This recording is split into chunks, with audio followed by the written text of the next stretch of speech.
Hello and welcome to the channel. Today, we're going to be confronting a problem that many of us have faced, probably nearly as old as time. And that is how to obtain a high quality coating in your garage at home without getting overspray all over your stuff and without getting a ton of dust in your paint.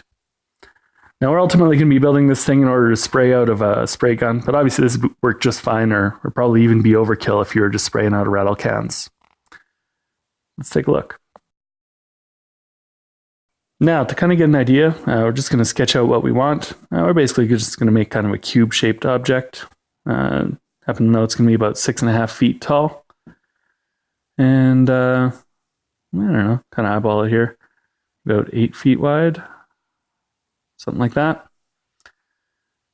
Wait, we'll be using some old retail shelves to build this out of, and I've already got those in place. I'm actually using them to store parts right now. So we're going to clean those up. Probably going to have to weld a couple of side pieces on in order to get a semi-rigid frame. We're going to cover that all up with vinyl sheeting. And that should provide a reasonably airtight seal.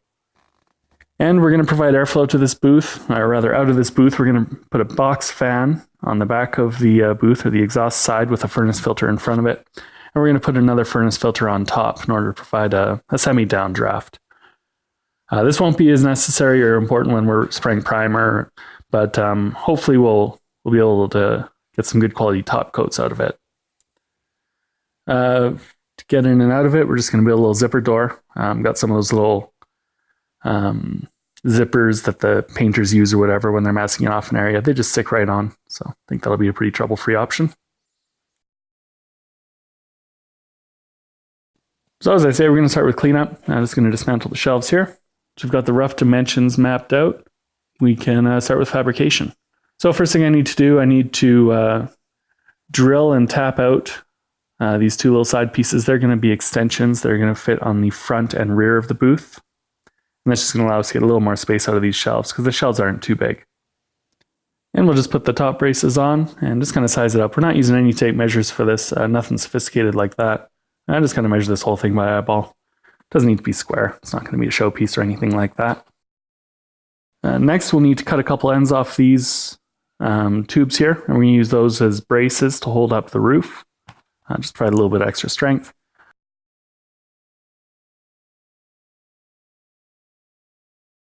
May as well clean up the edges on the grinder.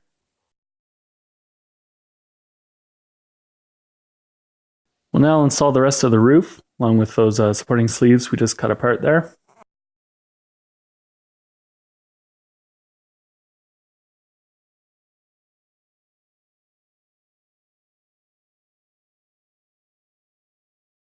We will get the tape measure out just for a quick sec there. Now we need to weld some brackets that are going to attach to those forward and rear facing extensions we built. So we're going to take two of these pieces of stock here. Well, actually they're part of the shelves. We just cut them apart because we didn't need them. I'm going to weld them up in the middle. And we're going to clean them up on each end and weld them right on in place.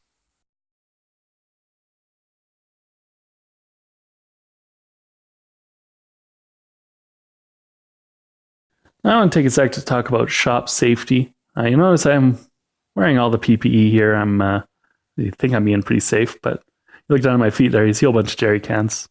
A little bit lucky, I guess.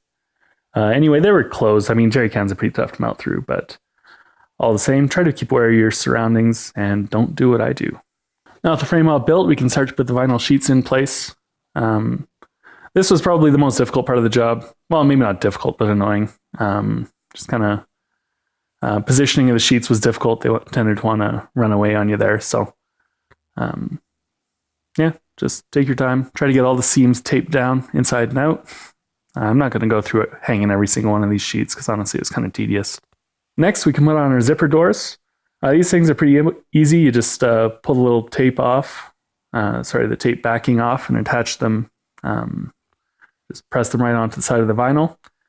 And then you open up the zipper and cut through it with a knife. That creates a very easy entrance and hopefully reasonably airtight. As I say, we're not hoping for necessarily anything professional quality, but certainly enough to do some small parts in the garage here.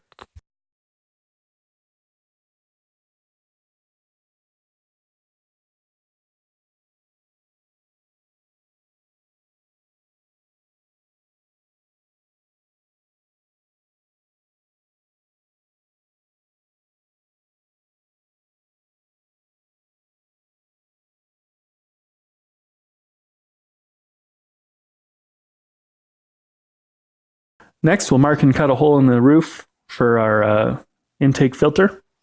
I'm just going to use a Sharpie and a box cutter here. Nothing too exact. As I say, we're all going to be taping this up, covering the seams with tape, so no need to be too scientific here. Once that's done, we can do the same for our exhaust fan. Exhaust filter in this case. We'll put the box fan on the outside of this. Once that's done, we can tape the sheets down, the wall sheets essentially to the floor of the garage, and that will provide us a reasonably good seal.